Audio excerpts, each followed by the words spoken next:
અંકલેશ્વરમાં એકતા cup season 6નો ભવ્ય પ્રારંભ 260 ખેલાડીઓ વચ્ચે ઓક્શન યોજાયું. અંકલેશ્વરમાં એકતા કપ સિઝન 6નો ભવ્ય પ્રારંભ. ઉમરવાડા બુરહાની ગ્રાઉન્ડ પર ખેલાડીઓ વચ્ચે જામશે ક્રિકેટનો જંગ.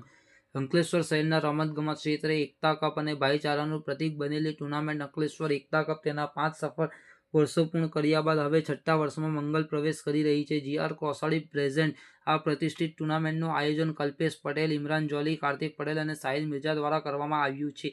આ વર્ષે ટુર્નામેન્ટની તમામ મેચો ઉમરવાડા સ્થિત જાણીતા બુરહાની ક્રિકેટ ગ્રાઉન્ડ પર રમાનાર છે, જે માટેની તમામ તૈયારીઓની આખરી ઓપ આપી દેવામાં આવ્યો છે. આ ટુર્નામેન્ટના આયોજનના ભાગરૂપે તાજેતરમાં એક ભવ્ય ઓક્શન યોજાયો હતો, જેમાં મુખ્ય અતિથિ વિશેષ તરીકે શહેરના અગ્રણીઓ, ભરૂચ ડિસ્ટ્રિક્ટ ક્રિકેટ એસોસિએશનના વાઇસ ચેરમેન ઇસ્માઇલભાઈ મતાદાર, બુરહાની ક્રિકેટ ગ્રાઉન્ડના ઓનર સલામ મલિક અને સેમ ખાન હિસ્ટાઇલ ખાસ ઉપસ્થિત રહ્યા હતા. તેમની પ્રેરક ઉપસ્થિતિમાં તેમજ વિવિધ ટીમોના માલિકો અને આઇકોન ખેલાડીઓની હાજરીમાં ખેલાડીઓની પસંદગી પ્રક્રિયા હાથ ધરવામાં આવી હતી.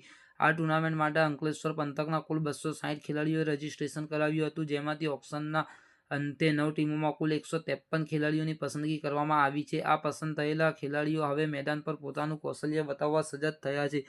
આગામી 17 જાન્યુઆરીથી ટુર્નામેન્ટનો વિધિવત પ્રારંભ થશે. બુરહાની ક્રિકેટ ગ્રાઉન્ડ પર રમાનારી આ સ્પર્ધામાં કુલ 9 ટીમો વચ્ચે એકતા કપ ચેમ્પિયનશિપ માટે ખરાખરીનો જંગ જામશે. અંકલેશ્વરના નામાંકિત ક્રિકેટરોને લાઈવ રમતા જોવા માટે ક્રિકેટ પ્રેમીઓમાં અત્યારથી જ ભારે ઉત્સાહ જોવા મળી રહ્યો છે. આયોજક સમિતિ દ્વારા આ પ્રસંગે સ્પોન્સરોનો આભાર વ્યક્ત કર્યો.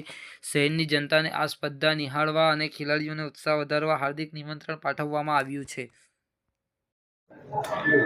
જી.આર. કોસાડી સરના સ્મરણાર્થે એકતા કપ આયોજિત જે છે તે સિઝન 6 આજે એનું ઓક્શન છે સનતરાણા હોલ ખાતે, અને 5 વર્ષ નિર્વિવાદપૂર્ણે આ ટુર્નામેન્ટ રમ્યા બાદ આજે આ 6થા વર્ષમાં એમનો મંગલ પ્રવેશ છે અને આજે ઓક્શન થવા જઈ રહ્યું છે ખેલાડીઓનું, અને એના લીધે અમે બહુ ખુશીની લાગણી અનુભવી છે. અંકલેશ્વર શહેરના જે લોકલ પ્લેયર્સ છે તેમને રમવાનો એક સારો સ્ટેજ જે પ્રોવાઈડ કરે છે એના આયોજક કલ્પેશભાઈ અને કાર્તિકભાઈ, તેઓ પણ ધન્યવાદને પાત્ર છે. તમામ સ્પોન્સર્સ જેમણે મદદ કરી છે તે બધા પણ ધન્યવાદને પાત્ર છે. અને જેવું એનું નામ છે કે એવું જ એનું કામ છે, જેમ કે એકતા કપ, તો એકતા કપમાં તમામ ધર્મના લોકો, શીખ, હિન્દુ, ખ્રિસ્તી, સરદાર, શીખ પ્રજાતિ, કોઈ પણ મતલબ બધા જ ધર્મના લોકો સાથે મળીને ક્રિકેટ રમે છે, અને એ જે નામ છે એકતા કપ તેને સાર્થક કરે છે. અને આવનારા વર્ષોમાં પણ આ જ રીતના નિર્વિવાદપૂર્ણ આ ટુર્નામેન્ટ ચાલુ રહેશે એવી અમે આશા રાખીએ છીએ, અને ખેલ પ્રેમી જનતા આનો લાવો લેશે અને આનંદ રમશે, અને ખેલાડીઓને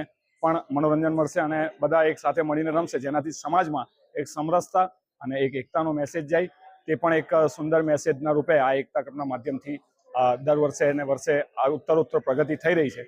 તે બદલ હું ખુશીની લાગણી વ્યક્ત કરું છું, અને આવનારા વર્ષોમાં પણ આ જ રીતના રમાતું રહેશે. અને બધાનો ધન્યવાદ, જેણે પણ આ ટુર્નામેન્ટમાં કંઈ પણ નાનામાં નાની મદદ કરી હોય તે બધાનો આભાર.